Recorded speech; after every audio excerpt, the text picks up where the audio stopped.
L'actualité ce matin, c'est aussi le procès des époux Fillon. Il va s'ouvrir à 13h30 tout à l'heure. Il risque effectivement jusqu'à 10 ans de prison. Une question au cœur des débats. L'emploi de Pénélope Fillon en tant qu'assistante parlementaire était-il réel ou fictif?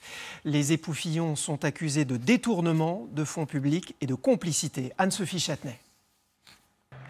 De 1998 à 2013, Pénélope Fillon a été l'assistante parlementaire de son époux, puis de son suppléant Marc Joulot. Mais a-t-elle réellement travaillé ou n'était-ce qu'un emploi fictif?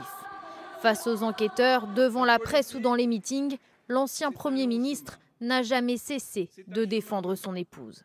Devant 15 000 témoins, je veux dire à Pénélope que je l'aime et que je ne pardonnerai jamais à ceux qui ont choisi de nous jeter au loup. Alors on dit, pas de badge d'entrée à l'Assemblée nationale égale pas de travail. C'est pourtant le cas d'un très grand nombre de collaborateurs qui travaillent en circonscription. J'ai lu, pas d'adresse mail personnelle égale pas de travail. C'est vraiment méconnaître la réalité du travail des collaborateurs. Au total, Pénélope Fillon aurait perçu plus d'1 million d'euros.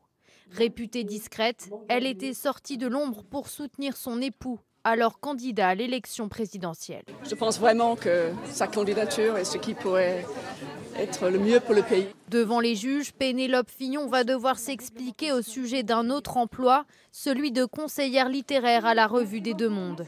Ce mensuel appartient à un proche de François Fillon. En un peu plus d'1 an, elle n'aurait fourni que 2 fiches de lecture. Voilà donc pour le volet judiciaire. Pour le volet politique, maintenant Jean-Michel Apathy.